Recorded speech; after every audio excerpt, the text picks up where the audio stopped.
ഞാൻ കുറെ കഴിഞ്ഞ വടിച്ചാ ആണോ? അതെ എല്ലായിടത്തും തേച്ചിട്ടുണ്ട്. ഹലോ, അപ്പോൾ മനസ്സിലായല്ലോ, ഇന്നത്തെ വീഡിയോ ഒരു സ്കിൻ കെയർ ആണ്. ആദ്യം തന്നെ ഒരു ഫേസ് വാഷ് എടുത്ത് മുഖം നന്നായിട്ട് കഴുകി, പിന്നീട് കുറച്ച് അരിപ്പൊടിയും കോഫിയും കുറച്ച് പഞ്ചസാരയൊക്കെ ഇട്ട് നന്നായിട്ട് ഇളക്കി ഒരു പാക്ക് അങ്ങ് ഉണ്ടാക്കി. നമുക്ക് എല്ലാവർക്കും അറിയാവുന്ന ഒരു കാര്യമാണല്ലേ, ഈ ഒരു പാക്ക് ടാൻ മാറാൻ ബെസ്റ്റ് ആണെന്ന്. ചിലവർ ഈ പാക്കൊക്കെ ഉണ്ടാക്കുമ്പോൾ അരിപ്പൊടിയും പഞ്ചസാരയും കോഫിയും കുറച്ച് നാരങ്ങനീരും ഹണിയൊക്കെ ചേർത്താണ് കേട്ടോ ഉണ്ടാക്കാറുള്ളത്. നമ്മളതൊന്നും ചെയ്തൊന്നുമില്ല, ജസ്റ്റ് ഇത്രയും തന്നെ ചെയ്തപ്പോൾ തന്നെ നല്ല റിസൾട്ട് ഉണ്ടായി. പിന്നെ ഒരു ഇമ്പോർട്ടൻറ്റ് ടിപ്പ് പറയാനുണ്ട്. നമ്മൾ ഇങ്ങനത്തെ പാക്കൊക്കെ ഉണ്ടാക്കുമ്പോൾ ഫൈബറിൻ്റെയോ പ്ലാസ്റ്റിക്കിൻ്റെയോ സെറാമിക്കിൻ്റെയോ ഗ്ലാസിൻ്റെയോ അങ്ങനത്തെ ഒക്കെ ബൗളൊക്കെ ഉപയോഗിക്കാം. പക്ഷെ ഒരു കാരണവശാലും മെറ്റൽ കണ്ടന്റ് ഉള്ള പാത്രം ഉപയോഗിക്കരുത്. അതായത് അലുമിനിയത്തിനായാലും സ്റ്റീലിനായാലും അങ്ങനത്തെ ഒരു ബൗളോ പാത്രം ഒന്നും ഉപയോഗിക്കരുത് കേട്ടോ. നമ്മൾ കുറേ പൊടികളൊക്കെ ഇട്ടിട്ടാണല്ലോ പാക്ക് ഉണ്ടാക്കുക. ആ സമയത്ത് മെറ്റൽ പാത്രമൊക്കെ ആകുമ്പോൾ അതിനകത്ത് ചെറിയൊരു റിയാക്ഷൻ സംഭവിച്ചിട്ട് അതിൻ്റെ അത്രയും യൂസ് അങ്ങ് കുറയും. നിങ്ങളൊരു കാര്യം ശ്രദ്ധിച്ചാൽ മതി, നമ്മളൊരു ബ്യൂട്ടി പാർലറിൽ പോകുമ്പോൾ അവർ ഹെയർ പാക്ക് ആണെങ്കിലും ഫേസ് പാക്ക് ആണെങ്കിലും എല്ലാം മിക്സ് ചെയ്യുന്നുണ്ടല്ലോ ഒരു ഫൈബറിൻ്റെ ഒരു ബൗളിലായിരിക്കും. അവരൊരിക്കലും മെറ്റൽ പാത്രം ഉപയോഗിക്കാറില്ല. കാരണം എന്താ പറയുക, അതിൽ പെട്ടെന്ന് റിയാക്ഷൻ സംഭവിക്കും. ഹെയർ ഓയിലൊക്കെ ചൂടാക്കാനായിട്ട് നമുക്ക് മെറ്റൽ പാത്രം ഉപയോഗിക്കാവേ. പക്ഷെ ഞാൻ പറഞ്ഞത് ഫേസ് പാക്കുകളായാലും ഹെയർ പാക്ക് ആണെങ്കിലും എന്ത് പാക്ക് ഉണ്ടാക്കാനാണെങ്കിലും നമ്മൾ മെറ്റലിൻ്റെ പാത്രം ഉപയോഗിക്കുകയേ ചെയ്യരുത്. എനിക്ക് പണ്ടൊന്നും അറിയില്ലായിരുന്നു. ഞാൻ ആദ്യമൊക്കെ സ്റ്റീലിൻ്റെ പാത്രമൊക്കെ ഉപയോഗിക്കാറുണ്ട്. പിന്നീടാണ് മനസ്സിലാക്കിയത്. ഒരു തവണ അതുപോലെ പാക്ക് ഉണ്ടാക്കിയപ്പോൾ ഒരു രീതിയിലും എനിക്ക് അതിൽ റിസൾട്ട് വന്നില്ല കേട്ടോ. പിന്നീട് സെർച്ച് ചെയ്തപ്പോഴാണ് അറിഞ്ഞത് എന്ത് പാക്ക് ഉണ്ടാക്കിയാലും മെറ്റൽ പ്ലേറ്റ്സ് യൂസ് ചെയ്യരുത്. അതിപ്പോൾ നാച്ചുറൽ ആണെങ്കിലും കെമിക്കൽ ആണെങ്കിലും. അപ്പോൾ യൂസ് ചെയ്യേണ്ടത് ഇതേപോലെ ഫൈബറോ പ്ലാസ്റ്റിക്കോ എന്ത് വേണമെങ്കിലും യൂസ് ചെയ്യാം. അങ്ങനെ എൻ്റെ പാക്കറ്റിലെല്ലാം കഴിഞ്ഞു. ഇനി അടുത്ത് ആര്യാണ് പാക്ക് ഇടാൻ പോകുന്നത്.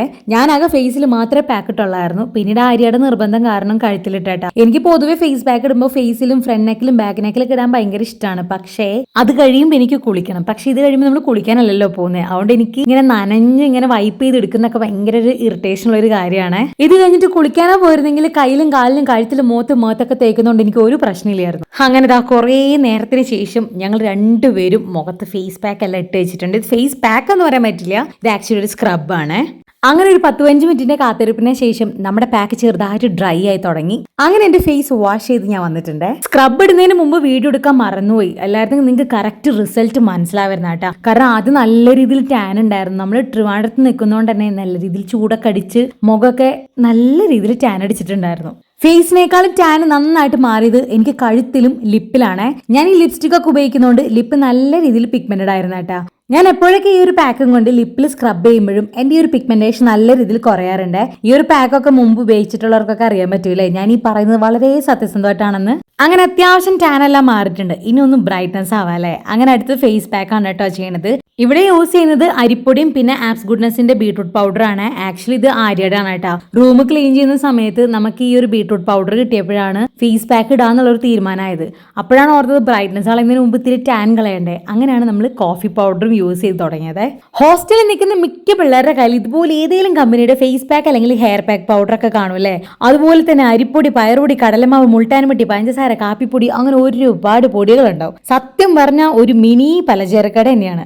അങ്ങനെ ഞങ്ങൾ ഫേസ് പാക്ക് എല്ലാം യൂസ് ചെയ്യാൻ തുടങ്ങിയ കേട്ടാ. ഞാനിത് മണത്തിട്ട് പറയുന്നത് വേറെ ഒന്നുമല്ല, നല്ല ബീട്രൂട്ടിന്റെ മണം എന്നാണ് പറയുന്നത്. ബീട്രൂട്ട് പൗഡറിന്റെ പാക്ക് യൂസ് ചെയ്താൽ ഒബ്വിയസ്ലി ബീട്രൂട്ടിന്റെ മണം തന്നെ ആയിരിക്കുമല്ലോ. പക്ഷെ ഇത്രയ്ക്ക് നല്ല മണം ഉണ്ടാവും ഞാൻ വിചാരിച്ചില്ല.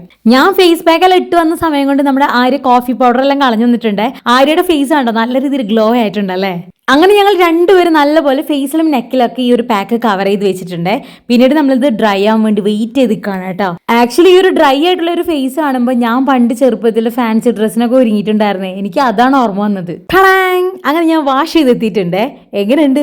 നല്ല ഗ്ലോ ഉണ്ടല്ലേ. ഗ്ലോ മാത്രമല്ല ശരിക്കും ഒരു ബ്രൈറ്റ്നസ് ഫീൽ ചെയ്യണില്ലേ. ആപ്സ് ഗുഡ്നസിന്റെ ഈ ഒരു ബീട്രൂട്ട് പൗഡറിന്റെ റിവ്യൂ ഒക്കെ ഒരുപാട് കണ്ടിട്ടുണ്ട്. പക്ഷെ ഞാൻ ഇന്നേ വരെ ഇത് വാങ്ങിച്ചിട്ടില്ല കേട്ടോ. വെറുതെ ഇങ്ങനെ കണ്ടുപോലെ ഉള്ളൂ. പക്ഷെ ഇതിന്റെ റിസൾട്ട് കണ്ടപ്പോൾ എനിക്ക് മനസ്സിലായി ഇത് മസ്റ്റായിട്ട് വേണ്ടൊരു കാര്യമാണ്. ഞാൻ എന്തായാലും ഇത് വാങ്ങുന്നുണ്ട്. നിങ്ങൾക്ക് ഇത് വാങ്ങാൻ താല്പര്യം ഉണ്ടെങ്കിൽ ഞാൻ ഇതിന്റെ ലിങ്ക് കൊടുത്തേക്കാം കേട്ടോ. നിങ്ങൾ ഇത് കയറി വാങ്ങിച്ചോ, അടിപൊളിയായിരിക്കും. ഞങ്ങൾ രണ്ടുപേരെ ഫേസ് നിങ്ങൾ ശ്രദ്ധിച്ചാൽ അറിയാൻ പറ്റും. രണ്ടുപേർക്ക് നല്ല രീതിയിൽ 32 പല്ലും കാണിച്ചിട്ടുള്ള ചിരിയാണ്. കാരണം വെച്ചാൽ അതൊരു റിസൾട്ട് ആയിരുന്നു. കാരണം ഞങ്ങളുടെ ആദ്യത്തെ ഫേസിൽ ഞങ്ങൾക്ക് അറിയാം. പിന്നെ നമ്മൾ ടാൻ മാറാൻ വേണ്ടിയിട്ടുള്ള കോഫി പൗഡർ തേച്ച് കഴിഞ്ഞപ്പോൾ ഒരു ടാൻ മാറിയപ്പോഴതും നിങ്ങൾ കണ്ടതാണ്. അതിനുശേഷം ഈ ഒരു ഫേസ് പാക്ക് ഇട്ടപ്പോഴതും നിങ്ങൾ കണ്ടിട്ടുള്ളതാണ്. സോ അതിൽ നിന്ന് തന്നെ നിങ്ങൾക്ക് മനസ്സിലാക്കാം അല്ലേ. നമ്മൾ റിവ്യൂ എല്ലാം കാണുന്നത് കറക്റ്റ് ആണ് കേട്ടോ. എല്ലാ പ്രോഡക്റ്റിനും അങ്ങനെയാണെന്ന് എനിക്ക് അറിഞ്ഞൂടാ. എന്തായാലും ഈ ആപ്സ് ഗുഡ്നസിന്റെ എന്തായാലും ഈ ഒരു ബീട്രൂട്ട് പൗഡർ അടിപൊളിയാണ്.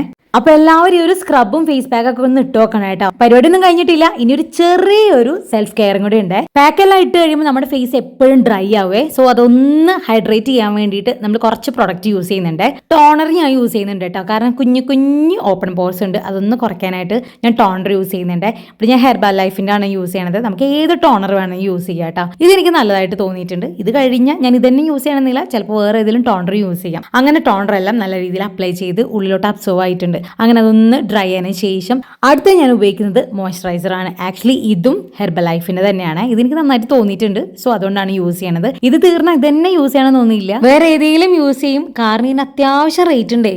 എന്റെ ഓൾ ടൈം ഫേവറേറ്റ് മോയ്സ്ചറൈസർ നമ്മുടെ നാച്ചുറൽ ആയിട്ടുള്ള അലോവേറ ജെൽ ആണ്. പണ്ട് ഞാൻ അത് മാത്രമേ യൂസ് ചെയ്തിരുന്നുള്ളൂ, ഇപ്പൊ ഞാൻ ഇടയ്ക്കൊക്കെ അത് യൂസ് ചെയ്യാറുണ്ട്. പിന്നെ ഞാൻ ഈ യൂട്യൂബ് ചാനൽ സ്റ്റാർട്ട് ചെയ്തതിന് ശേഷമാണ് കേട്ടോ ഇങ്ങനത്തെ പ്രൊഡക്ട്സ് ഒക്കെ യൂസ് ചെയ്യാൻ തുടങ്ങിയത്. കാരണം എന്നാലല്ലേ നിങ്ങൾക്ക് റിവ്യൂ ഒക്കെ പറഞ്ഞുതരാൻ പറ്റുള്ളൂ. നല്ലതാണെങ്കിൽ മാത്രമേ ഞാൻ റിവ്യൂ കൊടുക്കുള്ളൂ. എന്തായാലും ഞാൻ ഇപ്പൊ യൂസ് ചെയ്യുന്ന ഈ ടോണർ ആണെങ്കിലും മോയ്സ്ചറൈസർ ആണെങ്കിലും ഫേസ് വാഷ് ആണെങ്കിലും അടിപൊളിയാണ്. അതും ഈ ഹെർബൽ ലൈഫിന്റെ അടിപൊളിയാണ് കേട്ടോ. ഞാൻ ഇതിന് ലിങ്ക് കൊടുക്കാത്ത വേറെ ഒന്നുമല്ല, ഈ ഹെർബൽ ലൈഫിന്റെ മെമ്പർഷിപ്പ് ഉള്ള ഒരു ആന്റിയുടെ കയ്യിൽ നിന്നാണ് കേട്ടോ ഞാൻ ഈ പ്രൊഡക്റ്റ് എല്ലാം വാങ്ങിച്ചത്. ആമസോണിൽ ഞാനിത് കണ്ടായിരുന്നു, പക്ഷെ ഇത് ഒറിജിനൽ പ്രൊഡക്റ്റ് ആണോ എന്ന് എനിക്ക് അറിഞ്ഞൂടാ കേട്ടോ. നിങ്ങളൊരു കാര്യം ശ്രദ്ധിച്ചോ, മോയ്സ്ചറൈസർ ആണ് നമ്മൾ യൂസ് ചെയ്യുന്നതെങ്കിൽ മുകളിലോട്ട് വേണം മസാജ് ചെയ്യാൻ, പക്ഷെ നമ്മൾ സൺസ്ക്രീനാണ് ഉപയോഗിക്കുന്നെങ്കിൽ താഴോട്ട് വേണം മസാജ് ചെയ്യാൻ. ഫേസ് മാത്രം ഹൈഡ്രേറ്റ് ചെയ്തിട്ട് കാര്യമില്ല, ലിപ്പിനും കൊടുക്കണം ഹൈഡ്രേഷൻ. സോ ഞാൻ ലിപ് ബാം ഇട്ട് കൊടുത്തിട്ടുണ്ട്. അത് പാക്ക് നമ്മൾ ലിപ്പിൽ അപ്ലൈ ചെയ്താലും ഇല്ലെങ്കിലും ഹൈഡ്രേഷൻ കൊടുക്കണം കേട്ടോ. അങ്ങനെ എല്ലാം ഓൾമോസ്റ്റ് കഴിഞ്ഞിട്ടുണ്ട്. ഇനിയിപ്പോ ഒന്ന് ഹെയർ ഒന്ന് ടൈ ചെയ്ത് കിടന്നങ്ങ് ഉറങ്ങിയാൽ മതി. ഇന്നത്തെ ഒരു സ്കിൻ കെയർ ഞങ്ങൾക്ക് രണ്ടുപേർക്കും ഇഷ്ടപ്പെട്ടെ, കാരണം ഇത്രയും നാൾ ഡള്ളായിരുന്ന സ്കിന്നിന് ഞങ്ങൾ ഒരു ലൈഫ് കൊടുത്തു. ഇനി ഇടയ്ക്ക് ഇതുപോലെ ഓരോ സ്കിൻ കെയറും ചെയ്തു വരാം അല്ലെ. അപ്പൊ ഇനി അടുത്ത വീഡിയോയിൽ കാണാം കേട്ടോ. അതുവരെ ടേക്ക് കെയർ, ബൈ.